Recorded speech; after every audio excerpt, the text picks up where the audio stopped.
Vai tava problēma ir tā, ka esi sieviete? Mēs to atrisināsim. Mīļās dāmas un cilvēki, esiet sveicināti podkāstā starp mums, meitenēm runājot ar Džemmu sudrabu.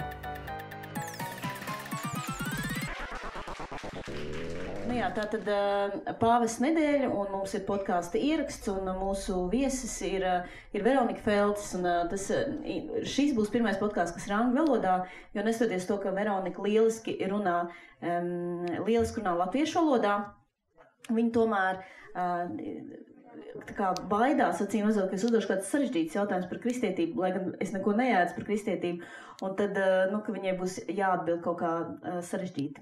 Un ar Veroniku, piemēram, mēs iepazināmies ekosektā, kas ir tiešās pirkšanas pulciņš, un es biju ļoti pārsteigta uzzināt, ka viņi ir kristieti. Man šis notiek ļoti bieži, piemēram, kad es uzzināju, ka viņi gaili kristieti, man likās, cik šis ir dīvaini.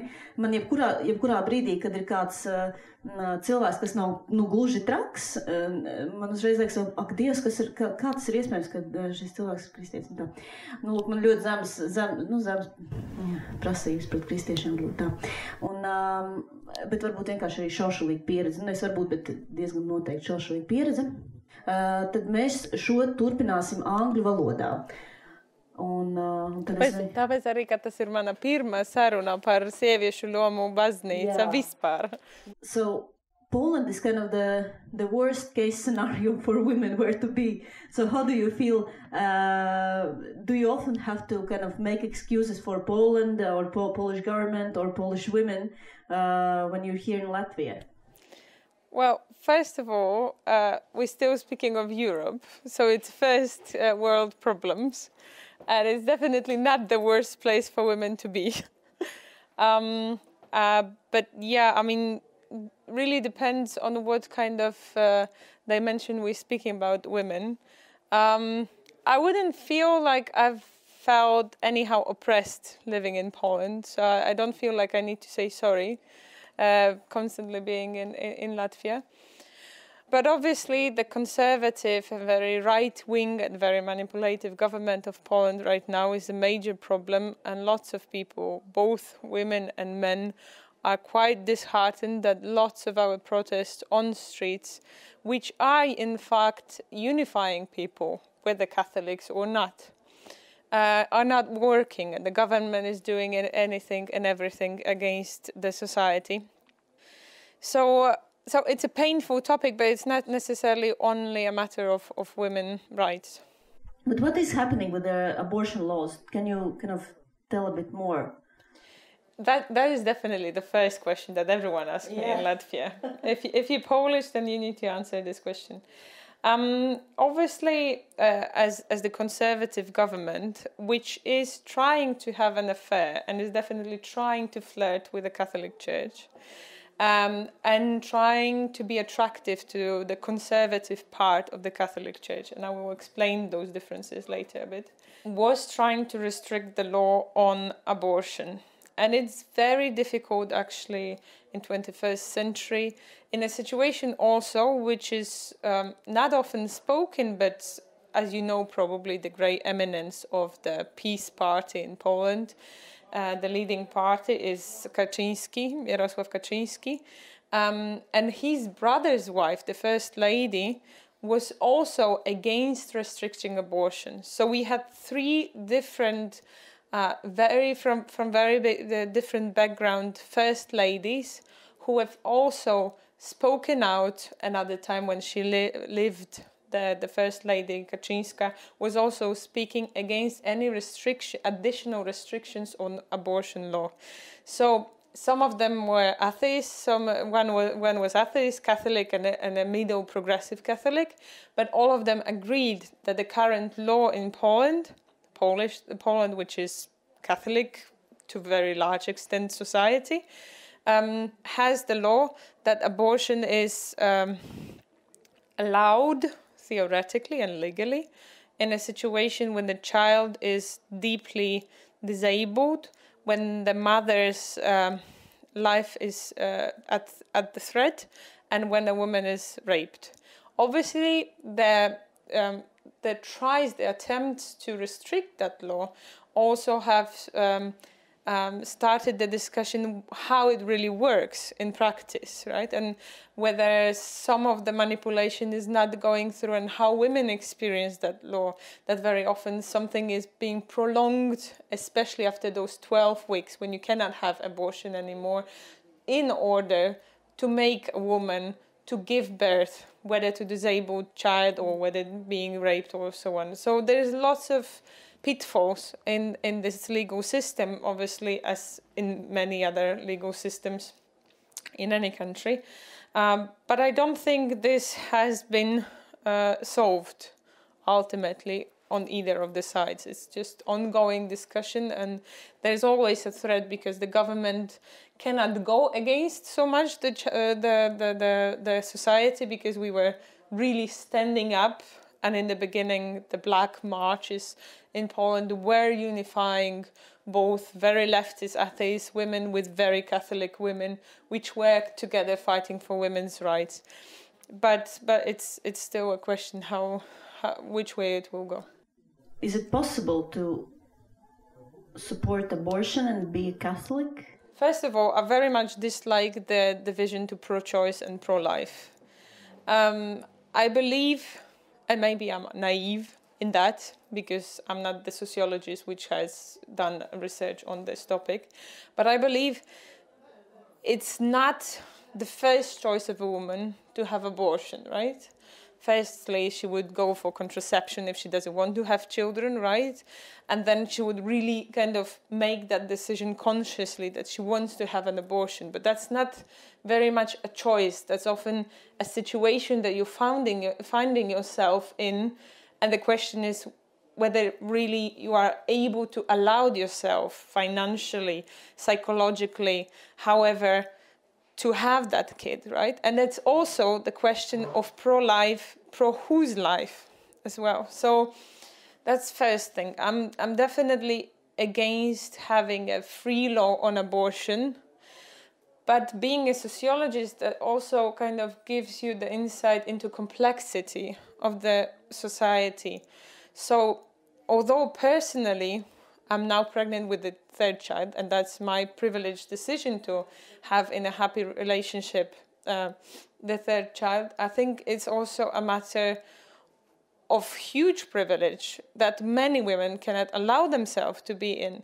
And the problem is that many times women who are against abortion are women who don't understand that there's a whole variety of spectrum of situations that women are finding themselves pregnant, and they cannot make that decision so freely, so lovably, or however. So it's extremely important to understand a matter of privilege, whether that's financial or stability of relationship or whatever else. So to sum up, I think it's easy to decide on your own personal level, but to push for societal laws, it's a very different matter, and I'm extremely cautious with that as a sociologist. Well, Catholic Church kind of is one of the most conservative powers in Europe, and with big political. And you're a Catholic because you're from Poland, but you're also a feminist. I don't understand. Like, why? Well, I often compare my denomination identity as my nationality. I haven't chosen that. I was baptized as Catholic, but then through very lucky life path, I have met lots of fantastic Catholics who have really taught me to critically think and created the atmosphere, the context for me to kind of freely discuss and reflect and sometimes protest, and then give myself time to realize how I want to think about some issues. And to really not feel that everything is black and white. So that's one thing that in my generation lots of women obviously left Catholic Church in Poland, around the globe. And I think what kind of made me stay is the fact that I had very good environment to raise my faith in critical thinking. And obviously the second thing is that you have more and more material and things to read to become a feminist. And I think it's still possible, but it's becoming more and more difficult for higher educated women to omit feminism anyhow. So I think even if there are higher educated women who don't want to call themselves feminists, they still need to make the effort not to be. I think so. And for me, as I told you, that I would like to also define myself, how I'm calling myself feminist, is first of all just simply thinking about the equality in the society and how I, with my women identity, can influence and should be changing the relationships between men and women in the society, between me and men at work, me and my partner, me and my raising a daughter and raising a son. You know, there's lots of thinking and reflection that needs to be done, and it's still being done majority of the time by women, to make also men reflect, and men also reflect more and more on how they should be transforming their masculinity and what is the toxic masculinity in which they often automatically and dwell and are being socialized into.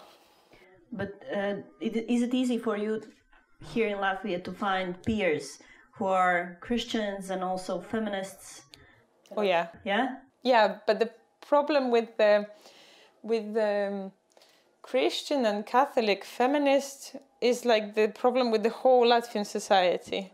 You will find them, but they will never speak up publicly.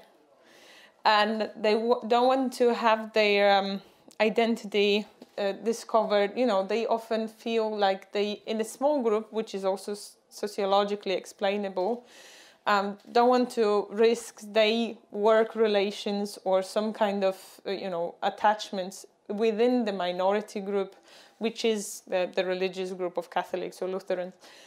This is not how they see themselves, I think.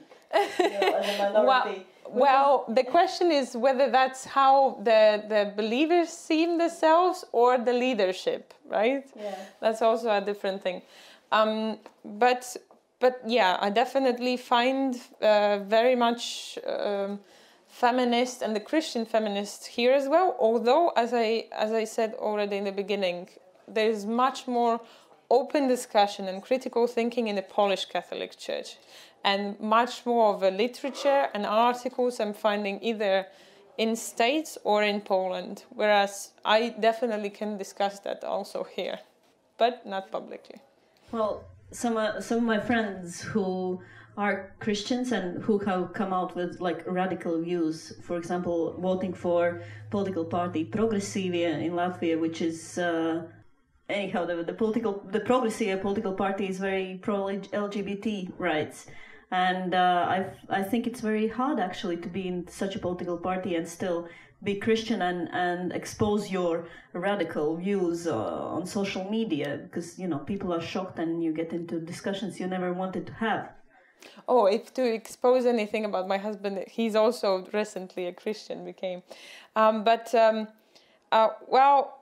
I think it's a major... So you evangelized your husband? Yeah, I mean, he did that himself somehow. I thought I'm going to leave it to him, but yeah, he did that. But when it comes to homosexuality in Latvia, that's a very interesting and complex problem I perceive. First of all, before I ever thought about Christianity in Latvia, I perceived that the society as such has a very big problem with homosexuality here, and is very homophobic. On the most, ingrained subconscious level, in a sense that families which are non-related to any religion, are just joking among men like, don't behave gay, oh, you're so gay or something, right? And then I've heard that there are also opinions of the leaders of the church that are very homophobic. And in general, I don't think that the Christians are very much discussing homosexuality. Although, funnily enough, Pope Francis also was meeting with homosexual and transgender people and saying openly, which was very much quoting widely, globally, that this is the way God has created them, which is not very revolutionary because the science already showed us that it is just a biological thing. But, taking into account how many recovery treatments have Christians created for homosexuals, the fact that the Pope has said that this is the way people were created is, I think, revolutionary for those who are not convinced by science. I'm not sure that they always reflect on that. That's a different matter. But, for example, what really helped me at the time when I was thinking, okay, so what is going on with homosexuality and how I should be thinking about that as a highly educated person, there is a very good book in Polish about homosexual Christians, and explaining as well, just giving voice to people who are reflecting both on their sexual orientation and on their faith, and kind of, how they experience some oppression, how they finding freedom in believing in God. And there's so big spectrum of differences. People who were hurt as homosexuals by church and don't want to have anything to do with it. And some people who are living in a homosexual relationships and they're going every Sunday to church because they believe it really helps them to be Christian. So, again, I really don't want to generalize, but what homework there is for Christians is also to give voice, to listen, to meet up, to understand, and definitely to take for granted that this is a biological thing that you cannot be cured of, and that's also already proven. So you said that overall in Latvian society you see that there's bigger homophobia and, basically fears from something different, like non-white or non-heterosexual or non-men. Is there a possibility that they have overtaken the discussion? To what extent the leadership of church is outspeaking the fears and the feeling of being threatened of the whole community of church is very difficult even to research, probably. It's very complicated issue with homophobia in Latvia, I think. I mean, maybe I'm really putting things into extreme words, saying like homophobia in Latvia, but I mean, I experienced that differently being in Poland, because obviously there definitely are people who are very much discriminating homosexual people. But on the other hand, the society is probably bigger and more diverse in Poland, or you have bigger Russian minority than we have any connections to the Russian culture, and Russian people have very strong masculinity myth and a stereotype that you need to be, strong heterosexual men and so on. It's difficult to explain. There are definitely multiple factors, and the very conservative part of the much smaller Catholic Church in Latvia is not probably helping, because what I perceive here is that sociologically there is a process of the fact that you are a minority in a country. Same like in Poland, you have Catholics like everywhere. Everyone is baptized. The question is at what point they're becoming atheists, right? But in a Latvia, you have a minority group, which to unify, to be coherent group, they need to kind of agree on some basics and some norms. So maybe that's why they're more conservative than in Poland, right? And if you speak up differently, if you start to be critically thinking, then you are pushing yourselves on the margins, which is also very natural in any sort of minority group. So conservative when it comes to any kind of outliers or anything that is different in the society is probably not helpful. Well, I used to have this idea that you need to leave your brains before you enter the church. Have you ever had this feeling? No. But this is again my privileged position of being someone who is reading a lot, who had multiple contacts and with people who are very critically thinking and openly criticizing church, but again wanting to do it from the inside and from the loving position and caring position to improve it. But I mean, like in any spiritual place, like in any chapel of any sort of denomination, same like for Muslims, probably Jewish people, Buddhists, whoever, you're not going there to kind of intellectually grow, but rather to spiritually experience something. Obviously, there's so much of theological books or, things that you can read. Sometimes really the sermon can help you to understand things and so on. But the main thing and the main focus in any spiritual life of a person is to experience something that is giving you that catharsis feeling. Kā tas ir būt sievietei 21. gadsimtā? Džemmas podkāstā mēs runājam par seksu, esmu, tievu, mākslu, literatūru, bērniem, karjeru locekļiem un jebko pa vidu. Starp mums meitenēm runājot ar Džemmu Sudrabu. Do you remember there was this one discussion in Lampa? We both were present, and there was one woman participating. She was from Svētās ģimenes māja. She was a wife and a mother of 5 children, and then there were 3 priests. And I acted horribly during that discussion because it made me so angry. The whole discussion, so the discussion was about, can Christian values solve the demographic crisis in Latvia? They are very demeaning towards women, I think. They see women as someone who can only, be a wife and give birth. And that discussion made me so angry. But you were happy after this discussion. You said, thank you. That was such a nice discussion. And I thought, I hate you, Veronika. Like, how could you? Did I? Yes. Yeah. I mean, I was co-organizing that discussion, but I think I also very much liked it because you were so angry, and there was some exchange of a critical thought. Because definitely it was not just because the discussion was clearly with a very clear thesis to convince others. And in general, as someone who was closely connected to university, I don't value much any sort of, political, leftist, rightist, conservative or Catholic panel when you really want to sell something instead of really allowing people to speak up. So I liked that you were a participant of the discussion, and I don't think it was humiliating.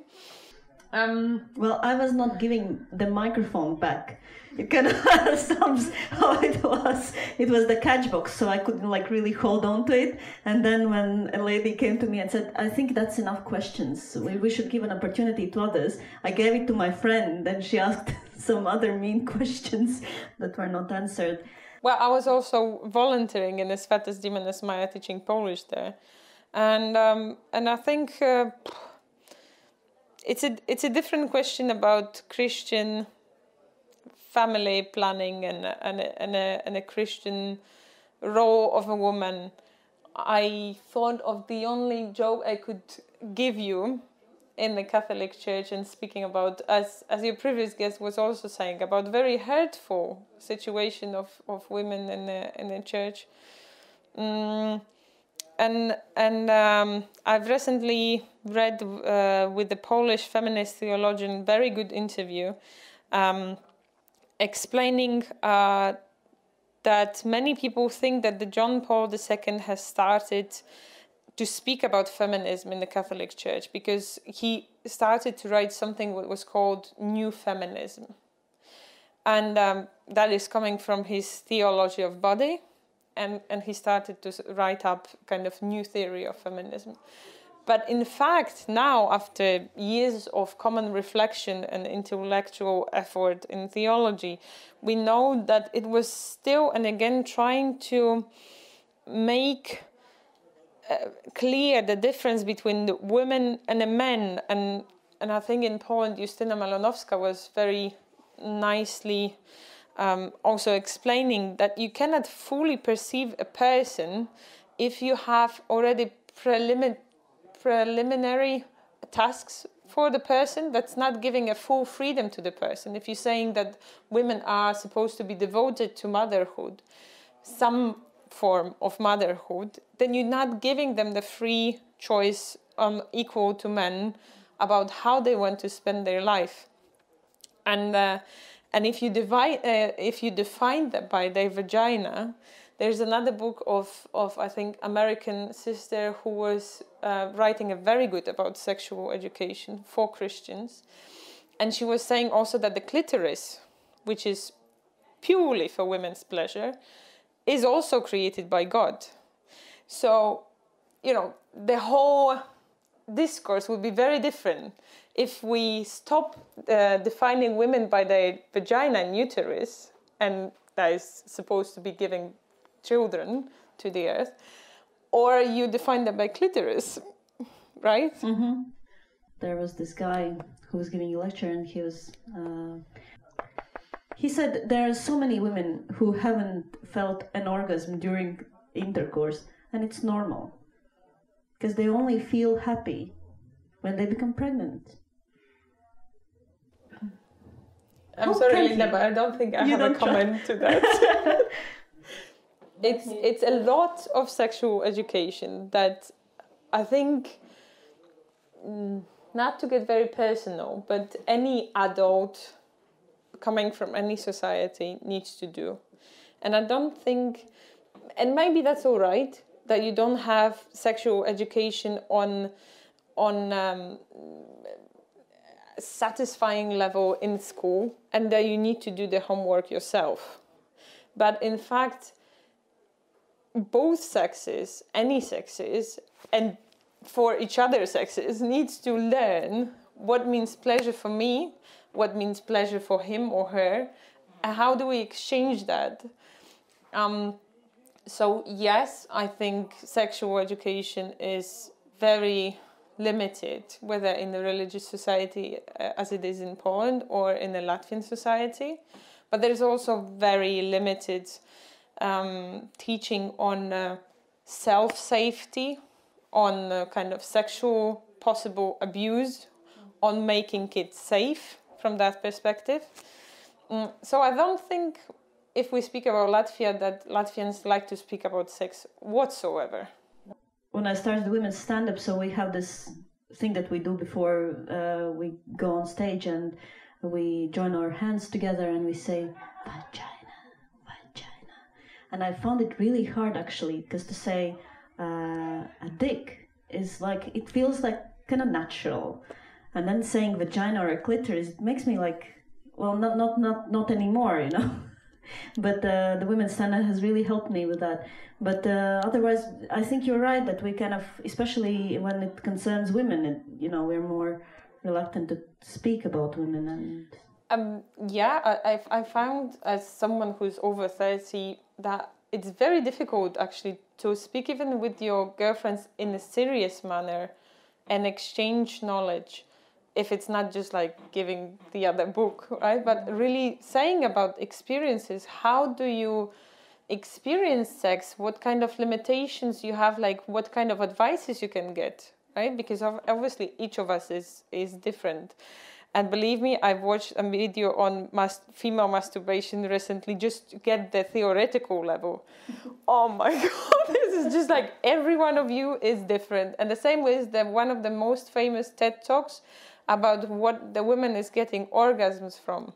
You can have it from brushing teeth. Some of the women, like there was a women scientist who was saying like you can get it from the brushing teeth or from very different things. So we are horribly and wonderfully, on the other hand, complex creatures, right? And the beauty of that getting orgasm is coming from the fact that you need to know yourself and appreciate your body. So it's the same as also the previous guest was speaking. You need to have that self-value and self-exploration. Allow yourself freedom to feel as a woman and fully know what does it mean for you. I think we can go so we had these two things that we needed to talk about.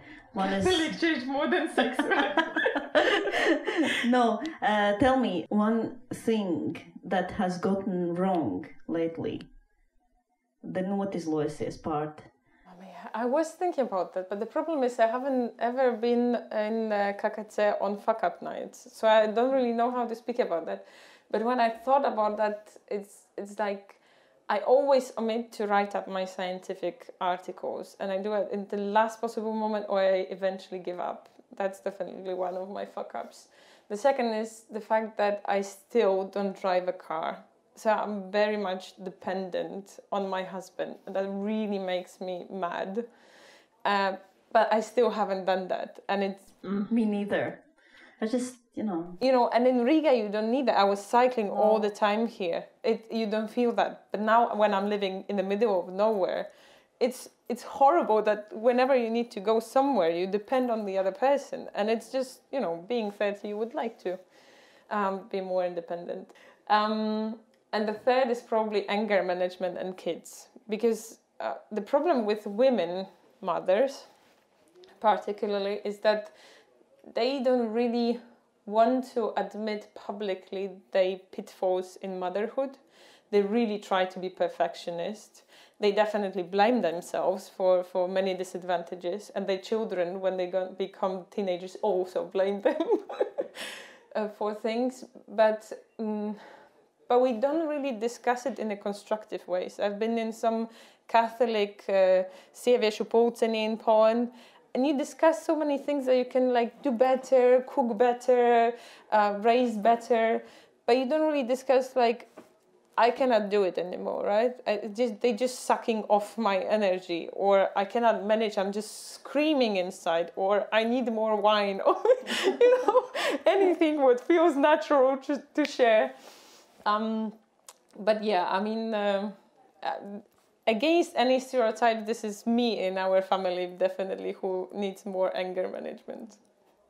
And there's also there's a lot of pressure that you put onto yourself, and maybe if you're well educated, then you have really high expectations towards yourself. Yeah, but you also have a higher self-value, and you also easier reflect on yourself. So that gives you the instruments to be and stay sane. Whereas I think many women who don't have some wide network of friends, or don't have those self-reflection, critical thinking tools about the current day motherhood, they really struggle, right? Because there's so much pressure put on them to work, to raise kids, to the fact that we criticize mothers for everything, like how they feed children, how they raise them, how much of phones they watch, how much of television they watch, and you feel oppressed with everything what you feel that is expected from you.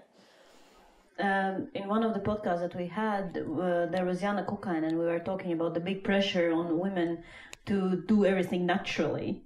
So to push yourself for natural birth, although you really don't feel like that. And you really would want to, be sedated and just, someone doing a cesarean on you and just, just getting the child out of you ASAP. But women heal, they're going to these courses and they're reading the books and they have the pressure to do it naturally and then breastfeed naturally, although it's not working and it hurts and it really limits you and limits your career or, your ability actually to go out of the house for more than 2 or 3 hours for more than a year. And women feel a lot of pressure to do everything naturally because it's the modern thing. But at the end of the day... That's called ecofascism. Ecofascism. That is true. But isn't this what you're supposed to do in Smilton in your eco sect where you're living? I'm definitely not going to give birth at home which is quite popular among Iko-Shmiko women in Latvia, because I feel much safer in the hospital. I very much respect that some women choose to give birth at home, but you know, I think what is most important when we still speak about motherhood is the fact that you care the most and prioritize that relationship to a child.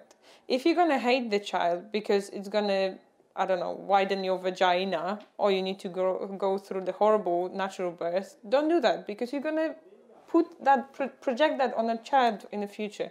If your breast is hurting like hell and it just doesn't work between you and the child, don't do that, because obviously everyone will tell you that this is the most natural, healthy, and blah, blah, blah. It is. But if it's going to spoil your relationship with that child, that's going to traumatize the child, I think, more.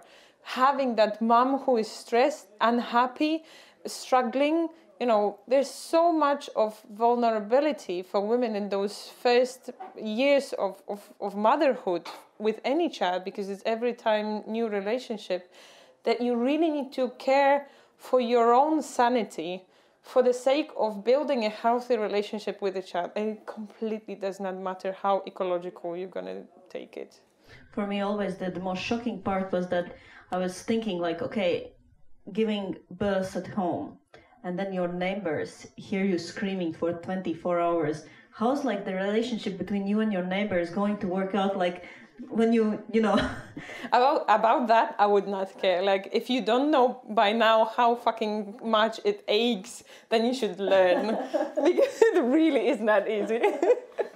But for me, the main thing about raising children is to build up trust that you want good. And if you fall somehow and you see that you get in a conflict with the child, you're also able to say sorry and reflect, and you show to a child, I'm trying, and I'm not always doing only good things, right? Mom is also, you know, getting angry at you, shouting at you. This is sometimes coming from my tiredness, sometimes coming from me not being able to find a good solution. But also at the time when you are able to reflect, to say sorry and say, this was not okay, I'll try to be better the next time. So that's one thing. You show forgiveness, you ask for forgiveness, and you show critical thinking, right? And you also build up that trust between child. So I think in that relationship, what is extremely important is trust and forgiveness. And then when they're going to grow up, they're definitely going to criticize you for everything what is possible, building up their own identity and trying to cut off that connection with you to go out into the world. But they're going to be able to forgive, understand, forgive, and build up that trust. And that's my only hope. Because I'm no expert, I'm also experimenting here. Or, you know, investing in their education so that they have enough money to pay for the therapist, and therapist helps, you know, figure all the stuff out. I see a lot of that in the Latvian society, the belief that the therapist will help you and you just need to earn enough, but I don't think it's really working. Well, for example, with my mom, what really helped, has it really helped you that, you know, you are now a mother, and kind of to be more appreciative of your own mother? And oh yeah, definitely. I mean, in the beginning when I started to have small kids, I really hated her much more.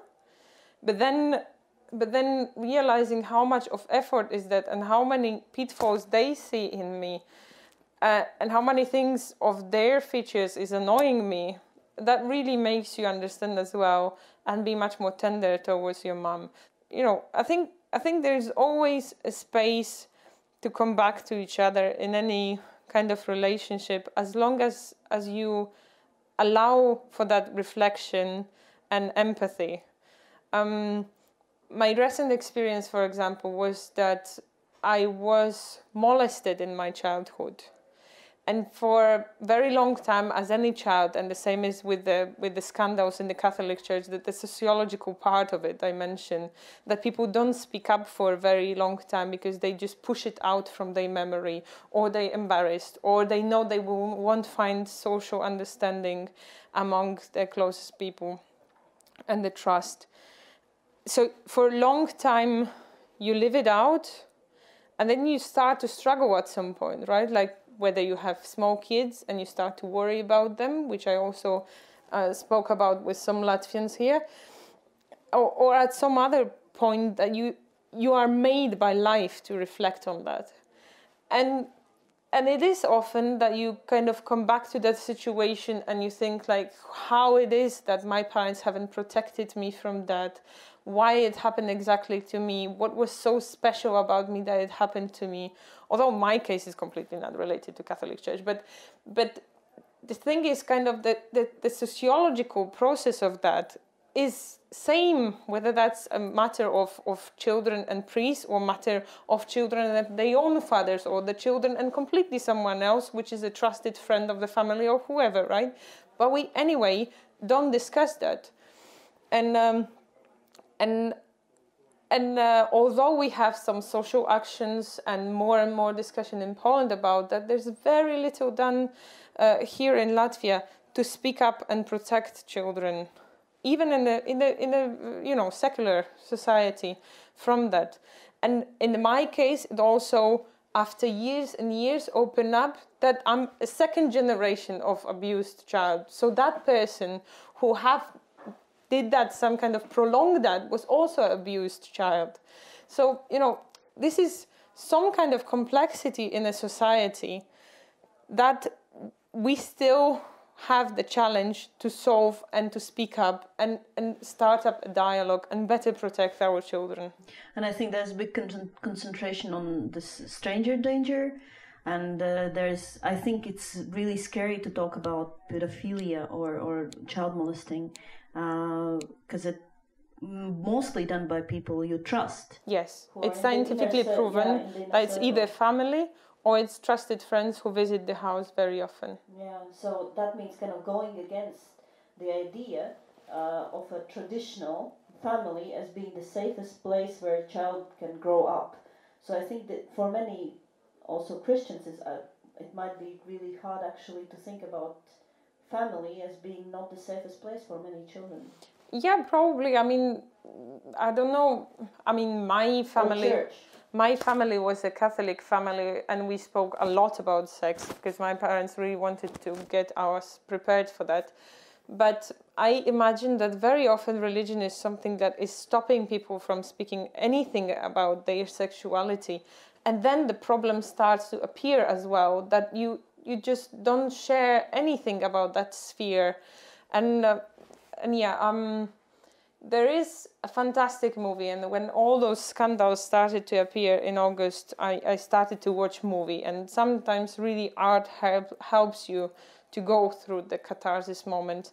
So what really helped me was 2 movies from Ireland, which is a fascinating country when it comes to religion and the transformation of the society. Hope, for me at least. And so one is from 90s, and it's called Priest, which is about homosexual priest, and the second priest, which is working in the same parish, and how that homosexual priest is experiencing the fact that the child has came to the confession and told that is sexually abused by father, and he experienced the dilemma that he cannot share it because it was confession, right? There is a secret of confession. But on the other hand, he needs to protect that child, and how he tries to protect that child. It's absolutely masterpiece. It's a beautiful movie speaking about social complexity of speaking up and accepting homosexuality in a society, in a small community, but also opening up the Pandora box of sexual abuse in the family and so on. And the second movie was about Calvary, which is like a few years ago made, also about priest, which is a very honest guy, but he meets up with the sexual abuse victim who hates the priesthood for the fact what was done to him. And it's also very much a story of kind of, trust, relation and forgiveness. So I recommend art when it comes to complex stories, not only speaking with some experts who are trying to bullshit. But are you kind of afraid to let your kids be close to Catholic priests? No, I definitely the thing is, I'm probably maniacally, obsessively read about those scandals to understand as well who is at the threat. And it's not only children, it's also seminarists, it's also nuns, and trying orphanages led by Catholic Church, and so on and so on. So that is being opened up. But for example, Netherlands have wrote up their report on historical problem from Second World War to now. Germany has published the Catholic Church, which is also funded by taxpayers to some extent. It's also written a report on the sexual abuse in the Catholic Church. On one hand, yes, it's opening up. On the other hand, it's finally opening up, and we can discuss it and we can do something about that. And people start to be aware that they cannot just sit and push some €1 or €2 expecting that the whole institution will change. They need to get involved and engaged. But I experienced so many different friendships with priests, both in Poland and in Latvia and elsewhere. And they're absolutely fantastic people. So it's also important to know that scientifically, it is proven in very different countries with all those reports that is 5 to 7% of all priesthood. It's horrible with any case and every case. It's horrible that it was covered up, that the problems are not resolved, that people often don't focus on victims and on helping victims. But it's still a very small percentage. Nu, ko, draugi, laiks muzikālajai pauzei? Can you tell me about the song by Natalia Orkish? This is my sister, and I think I wanted to show this wonderful poem of my dad, which is a romantic poem, but I also perceive it on a note of gender equality. And a beautiful arrangement of it in a song of my sister.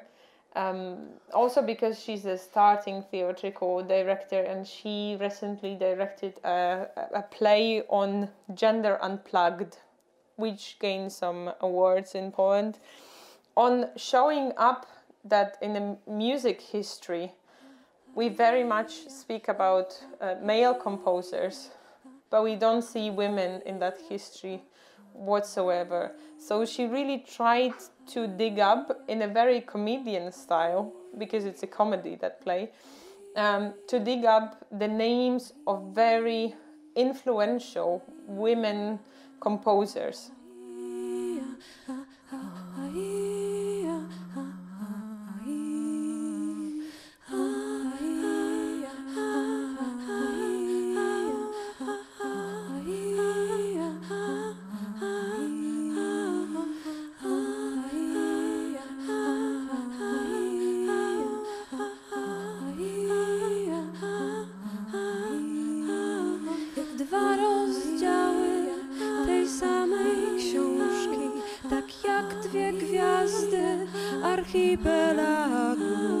Jak dwa uśmiechy jednej jabłoni, jak w korcu maku.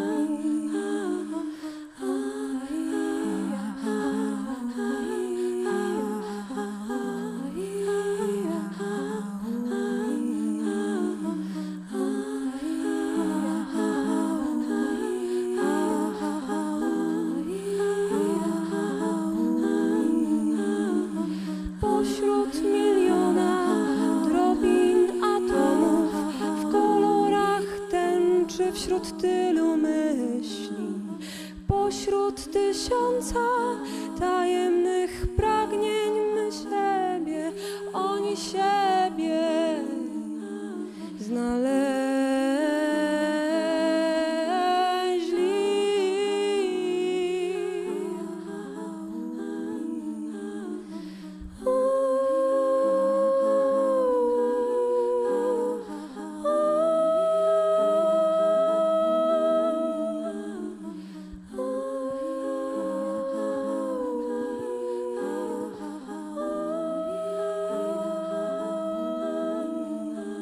Wśród wielu dróg, ścieżek donikąd, wśród wielu gwiazd i błędnych ogni, jak dwa odbicia ogromnej rzeki.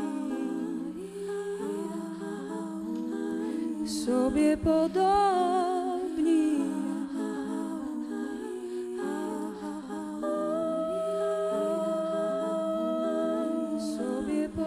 Odnaleźli się pod gwiazdami, dotknęli siebie jeszcze nieśmiało i pokochali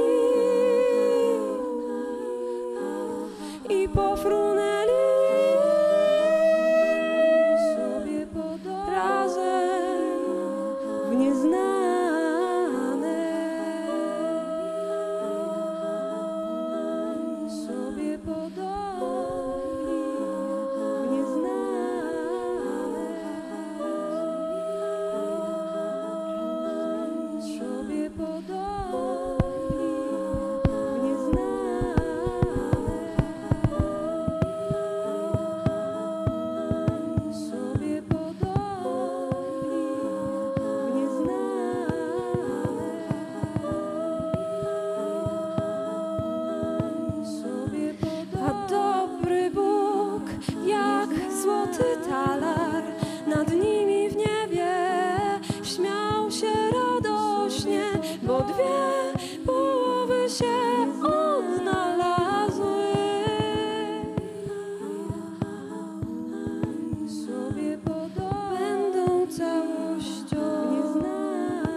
Thing if we still relate somehow to religion is that Natalie is someone who was very similarly raised as I was, and she didn't have that outer environment support in the church. So reflecting as an adult woman, as many are reflecting in Poland, on their own situation in the Catholic Church, and it often happens sociologically again, explainable in a way that you are being raised like a little child and all goes well and you go through up to the puberty and then you start to have relationship with boys and then you start to have a serious relationship and you start to think about your sexuality and start to be active, and all of that starts to be having more and more restrictions and oppressions on you. So fighting for your own autonomy and independence, this is a major dilemma for all women who find themselves in the Catholic Church. And so she left the church eventually. But what is major pitfall, I think, also in the Catholic Church now is that you never relate to those women. You never ask them. In any sociological research, you would come back to the respondents who have didn't fill the survey, didn't participate in something, and ask them why. Like, what caused the fact that you skipped it? So because it's very clear, it's Satan. No, but it even I know it. The thing is, you can learn so much more by learning on your own mistakes as well, right? And to understand what is going wrong. So it's a double pitfall of the Catholic Church. First of all, it doesn't listen to those women who want to stay in it, but also doesn't listen to those women who's eventually leaving it. So on the one hand, you're losing huge educational potential, intellectual potential in the church because they leave. And secondly, women sociologically are the ones who are, in any sort of religion, socializing children, also socializing children into their faiths, whatever faith that is. So you're also not prolonging the history of believers, right? You're not making the next generation of believers, because women leave it out, because they lose their faith and they start their own individual faith crises. So that's amazing. It's like playing with fire at this moment in the history, right? Very hopeful. I'm very good in the apocalyptic stories. I really like such endings, actually. It's like the Latvian soul, the negativity. It really like feeds into that.